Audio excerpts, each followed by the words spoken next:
ഇന്ന് സാധാരണ അടുപ്പ് ടൈൽസൊക്കെ ഒട്ടിച്ച് ഭംഗിയായിട്ടുള്ള സാധാ അടുപ്പാണ് പൊളിച്ച് പണിയുന്നത്. ടൈൽസൊക്കെ ഒട്ടിച്ച് നല്ല ഭംഗിയുണ്ടെങ്കിലും അടുക്കള ചിമ്മിനിക്കൂട് വളരെയധികം പൊളിഞ്ഞ് കരി പിടിച്ച് മഴ പെയ്യുമ്പോൾ ടാറ് പോലെ ഒഴുകി വരുന്നതാണ് ഈ അടുക്കള. ഇത് പൊളിച്ച് ഇപ്പോൾ പുതിയ വിൻകോയുടെ 10-12-6 ഈ സൈസ് അടുപ്പാണ് ഇവിടെ നിർമ്മിച്ചിട്ടുള്ളത്. ഇതിൻ്റെ സൈഡിലെ ടൈൽസൊക്കെ നല്ല രീതിയിൽ കഴുകി വൃത്തിയാക്കി എടുത്തിട്ടുണ്ട്. ഒരുപാട് കഷ്ടപ്പെടേണ്ടി വന്നു കളർ കിട്ടാൻ വേണ്ടിയിട്ട്.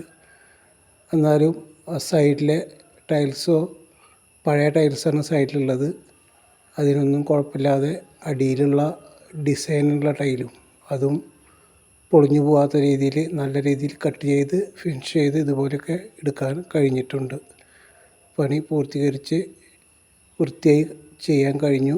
ഇതുപോലത്തെ അടുപ്പുകളൊക്കെ തൃശ്ശൂർ ജില്ലയിൽ ഫിറ്റ് ചെയ്യണമെങ്കിൽ ഞങ്ങളുമായിട്ട് ഈ നമ്പറിൽ ബന്ധപ്പെടുക.